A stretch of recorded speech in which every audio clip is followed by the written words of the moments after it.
Hello there, world of tankers, and welcome to the channel. I'm your host, Edrodals Blitz, and in today's video, we are going to be taking a sneak peek look at the Char Futur 4, a Tier 9 French single-shot medium. I was about to say auto-loading, because on World of Tanks PC, the Char Futur 4 is an absolutely devastating vehicle to fight on the battlefield. It features a 4-shell 400 alpha auto-loading gun, and in Blitz, well, it's getting a single-shot 340 alpha. I'll be breaking into these statistics in just a moment, but yeah, if you were really expecting this vehicle to be kind of like a Tier 9 Barask, unfortunately, that's just not how it's going to be. I'm a bit disappointed, actually. I know I've talked to some of the testers and they enjoyed playing the vehicle, but I'm really disappointed that it's not an auto-loading vehicle, because I've played this tank on PC and it's so fun.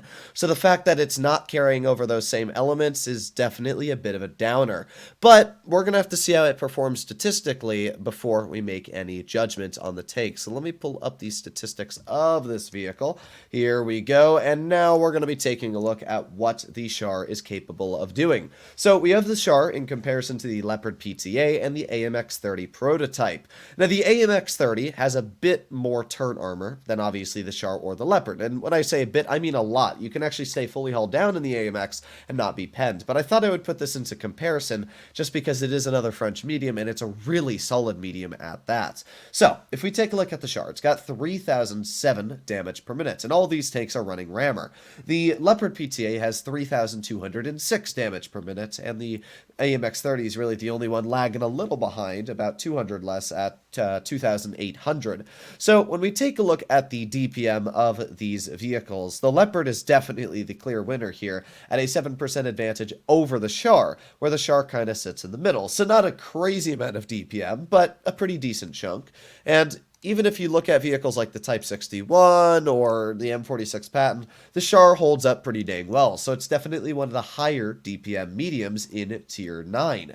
Its penetration is average at 248 on the standard, 255, or not 255 on the premium, 290 on the premium, and if we compare that to the Leopard, which has 300 millimeters on the premium and 255 on the standard, the Leopard does have quite a bit more pen, not only on the standard ammunition, but as well on the premium. The only vehicle that really kind of struggles on pen is the AMX-30 Proto, even with Cali only having about 280, but to be fair, the 30 does fire APCR on premium, which means that you do get shell normalization, so I'd honestly say that the AMX-30 is similar if you're running Cali to the Char running rammer. Yeah, that's not great. If you're running calibrated like I probably will, you're going to have 319 mils of premium pen, which is actually very nice. It's very rare to get Tier 9 mediums having Tier 10 levels of pen. The Leopard PTA is definitely an outlier with its 330. If you were to get the normal medium out, like for example the M46 Patton or let's say the I don't know, 54E1. 54E1 has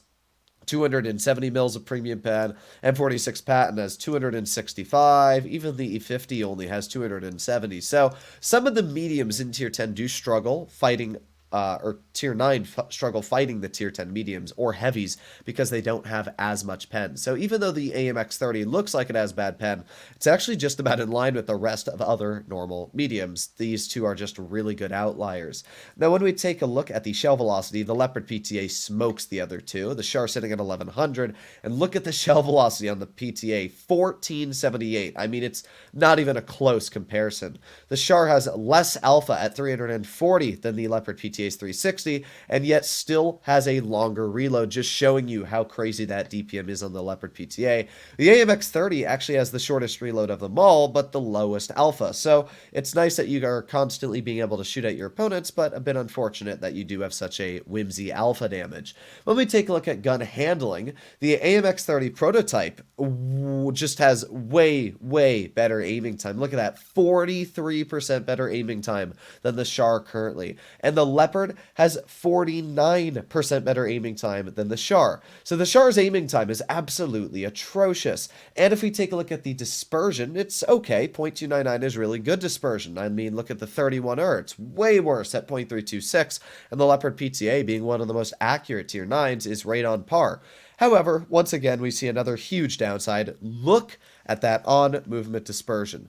The base dispersion here at 0.15 when moving the tank is pretty poor. The AMX-30 and Leopard PTA have better. As well, look at this rotation on turret, 0.22. Holy crap, that's awful. It's 0.12 for the AMX-30 and Leopard PTA, making the Char Futur probably the least accurate on move and base aiming time tier 9 mediums in the game. Let me just show you an example here. If I can get probably the least accurate medium I can think of, the standard B, its aiming time is 1.86 seconds. Like, bruh. Let's get at a T49 and see the base aiming time of it. The T49's aiming time is 2.63 with the 150 millimeters. So right now, I think really the only way that this is possible is if there's a bug. I'm pretty sure the aiming time is better than what it currently is, and Wargaming made a mistype when putting this into the game files. So I would guess, if you want my opinion, the aiming time when this vehicle is released will be similar to the Leopard PTA and the AMX-30, not at a 2.7 seconds. But if it does get released with that, oh my, I'm just going to say it's going to ruin the fun of the vehicle. But on movement dispersion, I do expect to be the same, and that's really poor on movement dispersion to point out.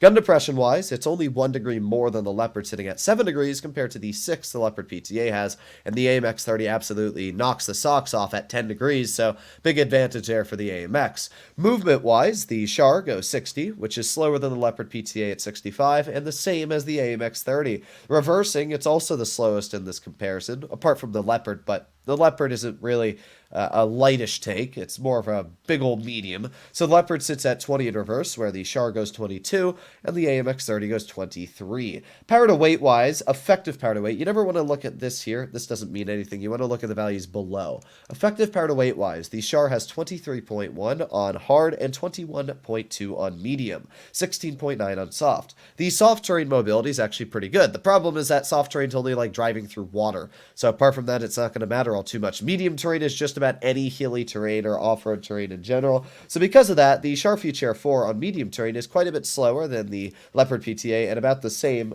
as the AMX-30. On hard terrain, it is way slower than the Leopard and way slower than the 30. So it's slower than the AMX-30 and Leopard, even though it really isn't supposed to be, in my opinion. Traverse speed-wise, it is also slower than the AMX-30, but about the same as the Leopard PTA. Camouflage-wise, way better. It's the same as the Leopard at 26%, but the 30's camo is 6% worse. So, yeah, kind of weird. You'd think the AMX-30 would have really good camo, especially because it is based off of the Leopard PTA. But either way, that's a bit unfortunate for the one take, but not unfortunate for the Char, which is what we're taking a look.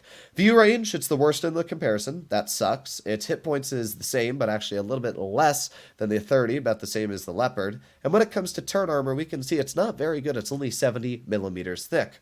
To showcase how poor the armor on the Char Futur 4 is, this is the AMX-30 aiming at its upper plate. It's 66 at this angle. That's right, the upper plate on this vehicle is so bad at only 26 millimeters thick, it means that every single gun in Tier 9, Tier 10, or even Tier 8 will overmatch the upper plate on this vehicle. That is pretty dang bad. That means if you're 7 degrees of gun depression, this upper plate is still a pen at this angle due to 3 calibers rule. The turret is also pretty bad. It's 96 mils thick on the flat, 100 even on the angled bits, 62.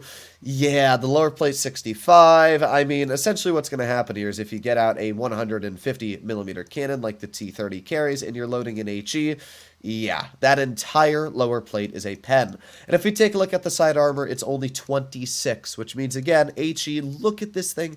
It's so bad on armor. The rear of this vehicle, 20 millimeters, 30 millimeters. What I don't understand is why Wargaming didn't just make this a light take.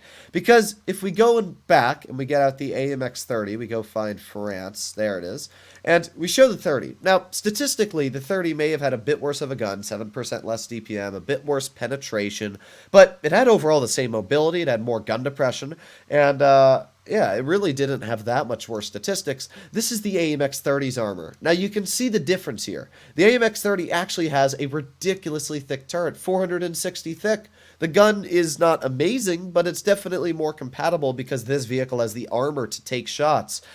I don't know, I just think the Char, as of now, it seems like it has a lot of downsides for not that many upsides.